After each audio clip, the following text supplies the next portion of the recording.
তৃণমূলে যোগ দিলেন প্রতিকূল রহমান। রাজ্য রাজনীতিতে নতুন বার্তা ও নতুন সমীকরণ। আজ অভিষেক ব্যানার্জির উপস্থিতিতে আনুষ্ঠানিকভাবে তৃণমূল কংগ্রেসে যোগ দিলেন প্রতিকূল রহমান। দলীয় পতাকা হাতে তুলে নেওয়ার মধ্য দিয়ে তার রাজনৈতিক জীবনের এক গুরুত্বপূর্ণ মোড় ঘুরল। দীর্ঘদিন বাম রাজনীতির সঙ্গে যুক্ত থাকা প্রতিকূল রহমান সাম্প্রতিক সময়ে দলীয় নেতৃত্বের সঙ্গে মতপার্থক্য এবং সংগঠনগত কিছু সিদ্ধান্ত নিয়ে অসন্তোষ প্রকাশ করেছিলেন। এরপর থেকেই তার রাজনৈতিক ভবিষ্যৎ নিয়ে জল্পনা শুরু হয়। অবশেষে সেই জল্পনার অবসান ঘটিয়ে তিনি তৃণমূল কংগ্রেসে যোগ দিলেন। যোগদান অনুষ্ঠানে অভিষেক ব্যানার্জি বলেন, বাংলার উন্নয়ন ও মানুষের স্বার্থ রক্ষাই তৃণমূলের মূল লক্ষ্য, আর সেই লক্ষ্যে যারা বিশ্বাস করেন তাদের জন্য দলের দরজা খোলা। প্রতিকূল রহমানও জানান, তিনি উন্নয়নের রাজনীতি এবং জনমুখী কর্মসূচির প্রতি আস্থা রেখেই এই সিদ্ধান্ত নিয়েছেন। রাজ্য সরকারের বিভিন্ন সামাজিক প্রকল্প, বিশেষ করে সংখ্যালঘু ও প্রান্তিক মানুষের কল্যাণমূলক উদ্যোগ তাকে প্রভাবিত করেছে বলে তিনি উল্লেখ করেন।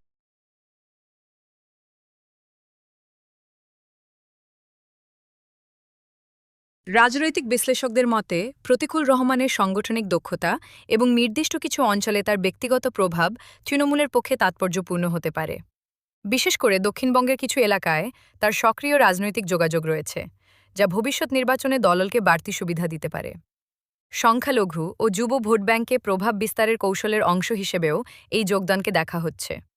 অন্যদিকে বিরোধী শিবির এই ঘটনাকে কটাক্ষ করে বলেছে, এটি শুধুমাত্র নির্বাচনের আগে রাজনৈতিক সমীকরণ বদলের চেষ্টা। তাদের দাবি, আদর্শগত অবস্থান বদলে ব্যক্তিগত রাজনৈতিক সুবিধার জন্যই এই সিদ্ধান্ত নেওয়া হয়েছে। তবে তৃণমূল নেতৃত্বের বক্তব্য, বাংলার উন্নয়ন ও গণতান্ত্রিক মূল্যবোধে বিশ্বাস রেখেই বহু নেতাকর্মী তাদের সঙ্গে যুক্ত হচ্ছেন। রাজনৈতিক মহলে এখন জোর চর্চা, প্রতিকূল রহমানকে সংগঠনে কী দায়িত্ব দেওয়া হয়। তিনি কি জেলা বা রাজ্য স্তরে কোনো গুরুত্বপূর্ণ পদ পাবেন, নাকি নির্দিষ্ট কোনো সাংগঠনিক দায়িত্বে থাকবেন, তা এখনও স্পষ্ট নয়। তবে তার অভিজ্ঞতা ও জনসংযোগকে কাজে লাগাতে দল যে উদ্যোগী হবে, তা নিয়ে সন্দেহ নেই।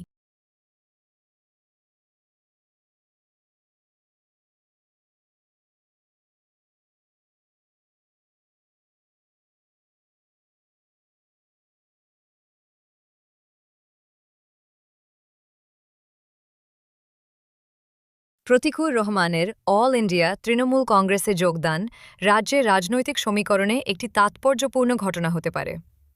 প্রথমত, তিনি যদি নিজের এলাকায় সংগঠনভিত্তিক প্রভাব ও ব্যক্তিগত জনভিত্তি ধরে রাখতে পারেন, তবে তৃণমূলের বুথ স্তরের সংগঠন আরও শক্তিশালী হবে।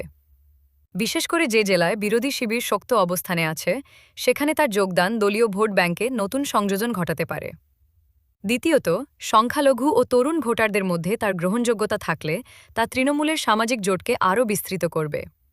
তৃতীয়ত, তিনি যদি পূর্বে অন্য দলে থেকে থাকেন, তাহলে সেই দলের সাংগঠনিক তথ্য, কৌশল ও স্থানীয় ইস্যু সম্পর্কে তার অভিজ্ঞতা তৃণমূলকে নির্বাচনী পরিকল্পনায় কৌশলগত সুবিধা দিতে পারে। তবে চ্যালেঞ্জও থাকবে। দলীয় পুরনো কর্মীদের সঙ্গে সমন্বয়, নেতৃত্বের আস্থা অর্জন এবং জনমানসে দলবদল ইস্যুর প্রভাব কাটিয়ে ওঠা, এই বিষয়গুলো সামলাতে না পারলে প্রত্যাশিত ফল নাও মিলতে পারে।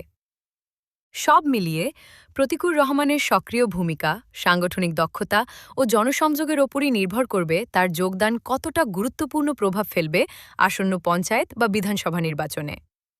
সব মিলিয়ে প্রতিকূল রহমানের তৃণমূলে যোগদান শুধুমাত্র একটি দলবদল নয়, বরং আসন্ন নির্বাচনের আগে রাজ্য রাজনীতিতে একটি গুরুত্বপূর্ণ বার্তা। এখন দেখার, এই পদক্ষেপ বাস্তবে কতটা প্রভাব ফেলে এবং রাজনৈতিক সমীকরণে কতটা পরিবর্তন আনে।